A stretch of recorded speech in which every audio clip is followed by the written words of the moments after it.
हजुर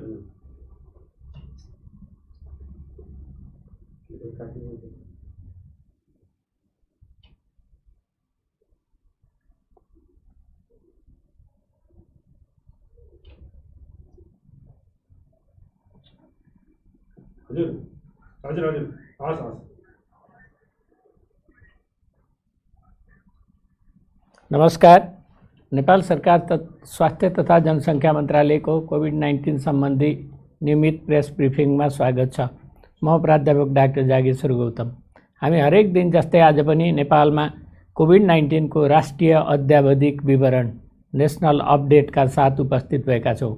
आज हामीले स्वास्थ्य सेवा विभागका व्यवस्थापन महाशाखाका निर्देशक डाक्टर रमेश कुमार खरेललाई निम्त्याएका छौँ। हामीलाई साङ्केतिक भाषामा सागर सुवेदीले साथ दिइरहनु भएको छ।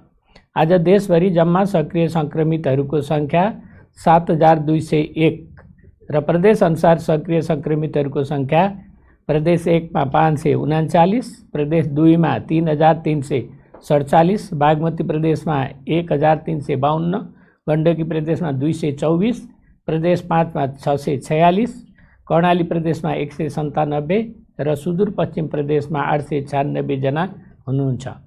विश्व नै कोभिड-19 को महामारीको चपेटामा छ। नेपाल पनि यसबाट अछुतो रहन सकेको छैन। आजसम्मको तथ्याङ्क हेर्दा विश्वमा 2,02,77,105 जना व्यक्तिहरू कोभिड-19 बाट सङ्क्रमित हुनुभएको छ भने 7,29,561 जना व्यक्तिको मृत्यु भइसकेको छ। निको हुनेको सङ्ख्या 1,32,02,228 छ। नेपालमा कोभिड-19 PCR टेस्ट प्रति 10 लाखमा 15,856 र प्रति 10 लाख जनसङ्ख्यामा मृत्यु 2.8 छ। कोभिड-19 सङ्क्रमणबाट मुक्त हुने दर 69.6% छ। आज 10,462 गरी जम्मा, अहिले म पछि भन्छु त्यो जम्मा चाहिँ कति भएको छ भनेर, व्यक्तिहरूको सङ्ख्या अहिले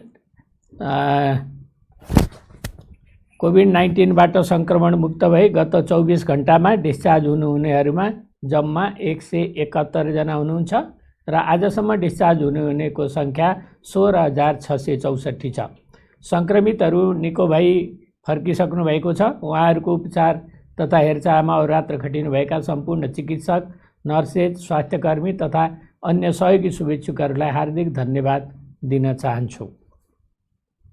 र म सिधै आज प्रयोगशाला अनुसार RT-PCR पोजिटिभ केसहरूको विवरण बताउन गइरहेको छु। BP कोइराला स्वास्थ्य विज्ञान प्रतिष्ठान धरानमा धनकुटाका 1, झापाका 8, मोरङका 4, सिराहाका 3, सुनसरीका 32 र उदयपुरका 7 जना हुनुहुन्छ। कोशी अस्पताल विराटनगरमा झापाका 2 जना, उदयपुरका 8 जना र मोरङका 38 जना। प्रादेशिक जनस्वास्थ्य प्रयोगशाला विराटनगरमा धनुषाका 18 जना, महोत्तरीका 10 जना, सिराहाका 1 जना हुनुहुन्छ। गजेन्द्र नारायण सिंह अस्पताल राजविराज प्रयोगशालामा सिराहाका 8 जना, यसै गरी नारायणी अस्पताल वीरगञ्जमा बाराका 4 जना, पर्साका 66 जना, भक्तपुरका 1 जना, धादिङका 5 जना, गोर्खाका 1 जना, काठमाडौँका 28 जना।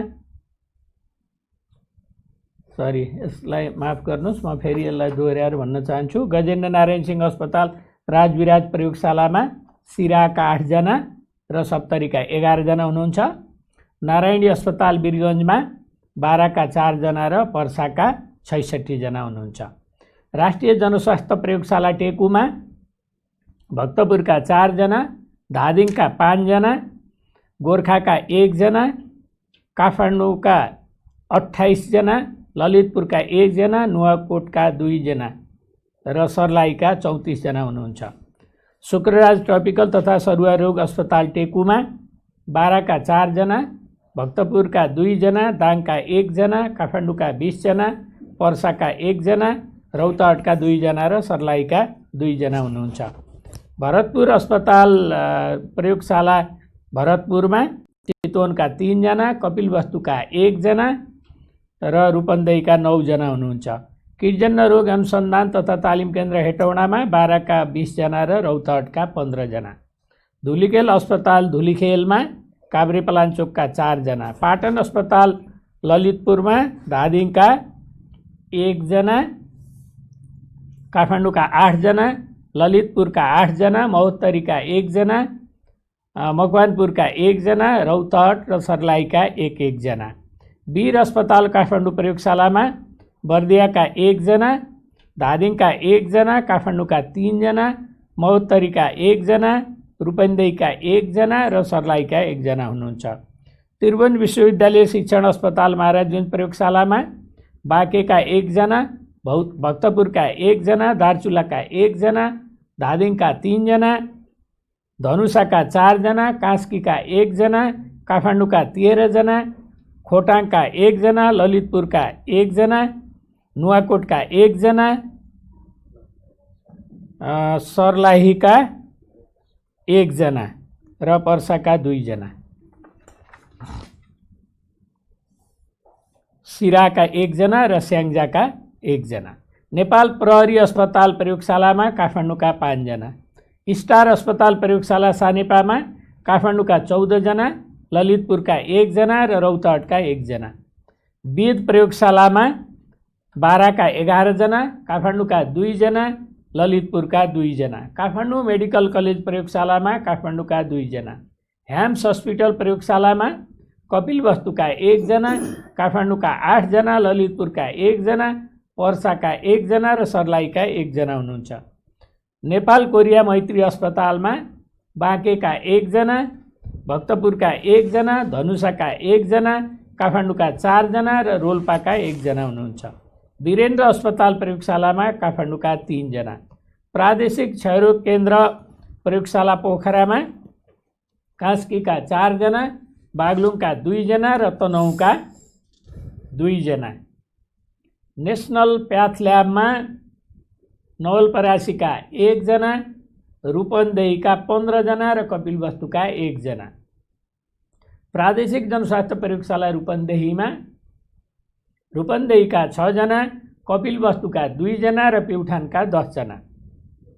भेरी अस्पताल प्रयोगशाला नेपालगञ्जमा अछामका 1 जना, अर्घाखाँचीका 1 जना, बाँकेका 27 जना, दाङका 7 जना, धादिङ दोलखाका 1 जना, इलाम र जाजरकोटका 1 जना, कालीकोटका 1 जना, ललितपुरका 2 जना, ओखलढुङ्गाका 2 जना, पाँचथरका 1 जना, पर्वतका 2 जना, रामेछापका 1 जना, रौतहटका 1 जना, रुकुम पश्चिमका 1 जना, सप्तरीका 2 जना र सिन्धुपाल्चोकका 1 जना हुनुहुन्छ। त्यसै गरी सिराका 1 जना, सुनसरीका 1 जना, सुर्खेतका 2 जना र उदयपुरका 1 जना हुनुहुन्छ। लुम्बिनी प्रादेशिक अस्पताल बुटवल प्रयोगशालामा कपिलवस्तुका 13 जना, नवलपरासीका 1 जना, प्युठानका 7 जना र रूपन्देहीका 2 जना हुनुहुन्छ। राष्ट्रिय स्वास्थ्य विज्ञान प्रतिष्ठान प्रयोगशाला दाङका 1 जना। सुर्खेत प्रादेशिक अस्पताल प्रयोगशाला सुर्खेतमा दैलेखका 2 जना, धनुषाका 1 जना, सल्यानका 2 जना, सर्लाहीका 1 जना र सुर्खेतका 3 जना। र आरटीपीसीआर प्रयोगशाला दैलेखका 1 जना। त्यसो गरी आजको जम्मा सङ्क्रमितहरूको सङ्ख्या 638 रहेको छ। अब म प्रादेशिक विवरण प्रस्तुत गर्न गइरहेको छु। क्वारेन्टिनमा भएका व्यक्तिहरूको सङ्ख्या यस प्रकार छ। प्रदेश 1 मा 2614, प्रदेश 2 मा 1580, बागमतीमा 1019, गण्डकीमा 955, प्रदेश 5 मा 1812, कर्णाली प्रदेशमा 689 र सुदूरपश्चिम प्रदेशमा 2389 गरी जम्मा 11058। र हालसम्म डिस्चार्ज हुने सङ्क्रमितहरूको सङ्ख्या यस प्रकार छ।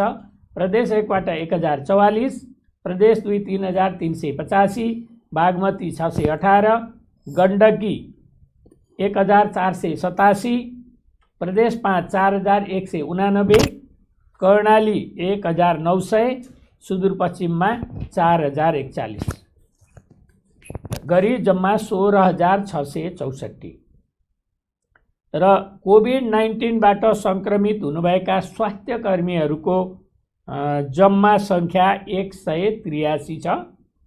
त्यसमा प्रदेश 1 मा महिला 1 पुरुष 7 गरी 8, प्रदेश 2 मा महिला 20 पुरुष 58 गरी 78, बागमती प्रदेशमा महिला 8 पुरुष 8 गरी 16,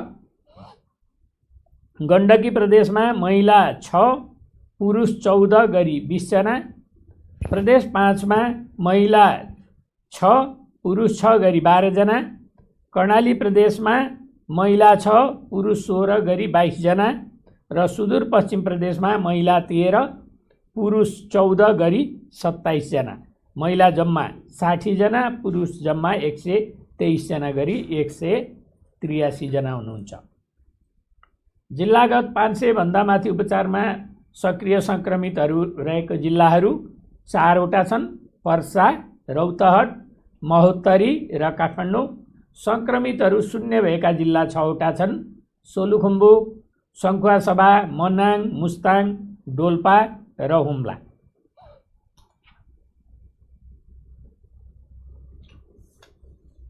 र जानकारी दिन चाहन्छु, चौधरी फाउन्डेसनका तर्फबाट स्वास्थ्य तथा जनसङ्ख्या मन्त्रालयलाई 8 थान भेन्टिलेटर प्राप्त भएको छ।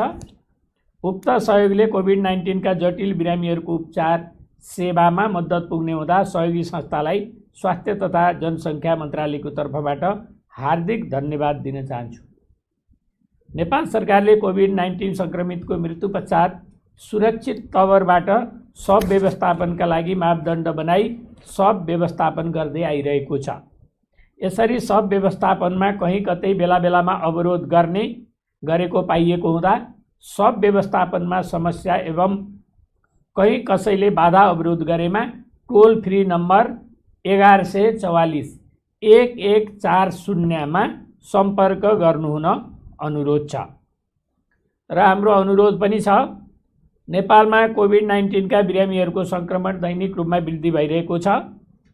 यस अवस्थामा बेड शैय्या अभाव रहेको स्थिति पनि छ। हामीलाई थाहा छ कि यो रोगको उपचारका लागि औषधि हालसम्म आविष्कार भएको छैन, प्राप्त भएको छैन। सङ्क्रमण भइसकेपछि लक्षण देखा नपरेमा घरमै बसी सावधानीका उपायहरू अवलम्बन गर्न सकिन्छ र यसरी यो रोग नियन्त्रण र रोकथाम गर्न सकिन्छ। यसको रोकथामको एकमात्र विकल्प एसएमएस विधि अवलम्बन नै हो। यस रोगको रोकथाम नियन्त्रण गर्नका लागि समुदायका हरेक तह र तबकाका व्यक्तिहरूको जिम्मेवारी उत्तिकै रहेको छ। यसरी सङ्क्रमण वृद्धिलाई सरकारको मात्रै काम भन्ने नठानिकन यसमा जनताहरूको पनि साथ सहयोग चाहिन्छ भन्ने कुरा हामी बताउन चाहन्छौँ। यसमा हामी सबै नागरिक कति जिम्मेवारीपूर्वक व्यवहार गरेका छौँ र आफ्नो तर्फबाट भूमिका कति निभाएका छौँ भन्ने कुरा पनि मनन गर्न जरुरी छ। अत स्वास्थ्य तथा जनसङ्ख्या मन्त्रालय पुनः विनम्रतापूर्वक अनुरोध गर्दछ कि हामी सबैले एसएमएस विधिको पालन गरौँ। यसका साथै आज आफ्नो प्रस्तुति राखिदिनु हुन स्वास्थ्य सेवा विभाग व्यवस्थापन महाशाखाका निर्देशक डाक्टर रमेश कुमार खरेलज्यूलाई म अनुरोध गर्दछु। धन्यवाद। मिति 2077 श्रावण 26 गते कान्तिपुर राष्ट्रिय दैनिकमा स्वास्थ्य सामग्री खरिदको अर्को अनियमितता, सस्तो प्रस्ताव पन्छाएर महँगो पिसिआर किनिँदै भन्ने शीर्षकमा प्रकाशित समाचारका सन्दर्भमा स्वास्थ्य सेवा विभागको गम्भीर ध्यान आकर्षण भएको छ। स्वास्थ्य सेवा विभागले विश्व बैंकले छनौट गरेको the United Nations office for project service अथवा UNOPS सँग 1 लाख थान RT-PCR रिएजेन्ट $9.85 प्रति किट र 50,000 RNA एक्सट्र्याक्सन किट्स $2.15 प्रति किटको दरले जम्मा $10,92,500 बराबरको स्वास्थ्य सेवा विभाग र UNOPS बीच मिति 2077 श्रावण 16 मा खरिद सम्झौता भएको थियो। उक्त खरिद प्रक्रियामा बोल प्रदाताहरूले के कति कुन भन्ने विषयमा UNOPS जिम्मेवार रहेको बेहोरा जानकारी गराइन्छ। आपूर्तिकर्ता छान्ने जिम्मा समेत विश्व बैंकले छनौट गरेको खरिद एजेन्सी UNOPS को नै हो। UNOPSले प्रस्ताव गरेका विभिन्न कम्पनीका उत्पादनमध्ये राष्ट्रिय जनस्वास्थ्य प्रयोगशालाले देशभरका सबै प्रयोगशालामा रहेको PCR मेसिनमा प्रयोग गर्न मिल्ने गरी तयार गरिएको प्राविधिक स्पेसिफिकेसनसँग मिल्ने रिएजेन्ट खरिद गरी आपूर्ति गर्न विभागबाट अनुरोध गरिएको हो। हालको विषम परिस्थितिमा ल्याब टेस्ट अति आवश्यक भएको बेहोरा सबैमा सर्वविदितै छ। सोही बमोजिम प्राप्त स्पेसिफिकेसन अनुसारको रिएजेन्ट आपूर्ति गरी कोभिड-19 को विश्वव्यापी महामारी तथा प्रकोप नियन्त्रण र रोकथामको लागि आवश्यक रिएजेन्ट तथा स्वास्थ्य सामग्रीको अभाव हुन नदिन स्वास्थ्य तथा जनसङ्ख्या मन्त्रालय, स्वास्थ्य सेवा विभाग, विश्व बैंक र UNOPS को साझा प्रतिबद्धता अनुरूप नै गुणस्तरयुक्त स्पेसिफिकेसन प्राविधिक रूपमा सक्षम देखिएका कम्पनीको रिएजेन्ट खरिद गरिएको बेहोरा अवगत गराउन चाहन्छु। स्वास्थ्य तथा जनसङ्ख्या मन्त्रालय, स्वास्थ्य सेवा विभाग आम नागरिकको स्वास्थ्यमा पर्न सक्ने असरका विषयमा संवेदनशील रही स्वास्थ्य सामग्रीको खरिद तथा गुणस्तरको सन्दर्भमा प्राविधिक पुष्ट्याइ बिना प्रकाशित समाचार प्रति कुनै भ्रममा नरहन सबैमा अनुरोध गर्दछ। साथै यस खालको समाचारले स्वास्थ्य जस्तो अति संवेदनशील क्षेत्रमा अनवरत रूपमा खटिएका स्वास्थ्यकर्मी तथा समग्र टिमको मनोबलमा असर पर्ने भएकोले प्रचलित ऐन नियमको अधीनमा रही विशेष परिस्थितिमा गरिएको कार्यहरूको संवेदनशीलतालाई समेत मनन गरी समाचार सम्प्रेषण गर्नुहुन अनुरोध गर्दछ। धन्यवाद। र धन्यवाद डाक्टर रमेश खरेलज्यू। र आजको जम्मा रियल टाइम PCR 10,462 थियो र यसरी जम्मा नेपालमा RT-PCR 4,62,698 परीक्षण भएको छ। र आज म थोरै बिरामीहरूको विवरण पनि प्रस्तुत गर्न गइरहेको छु कि होम आइसोलेसनमा बस्ने बिरामीहरूको सङ्ख्या 224 छ र ICU बेड कोभिड-19 को लागि जम्मा 1134, भेन्टिलेटर चाहिँ 576 र आइसियुमा रहेका केसहरूको सङ्ख्या 85 छ र यसमध्ये भेन्टिलेटरमा 3 जना बिरामी हुनुहुन्छ। यसबाहेक आज हाम्रो दुःखद खबरहरू छन्। बिरामीहरूको निधन पनि भएको छ। धनुषा जिल्ला विदेय नगरपालिका वडा नम्बर 8 बस्ने 60 वर्षका एक पुरुषको मिति 2077 साउन 26 गते राति 10 बजे प्रादेशिक अस्पताल जनकपुरमा निधन भएको छ। धनुषा जिल्ला मिथिला बिहारी नगरपालिका वडा नम्बर 5 निवासी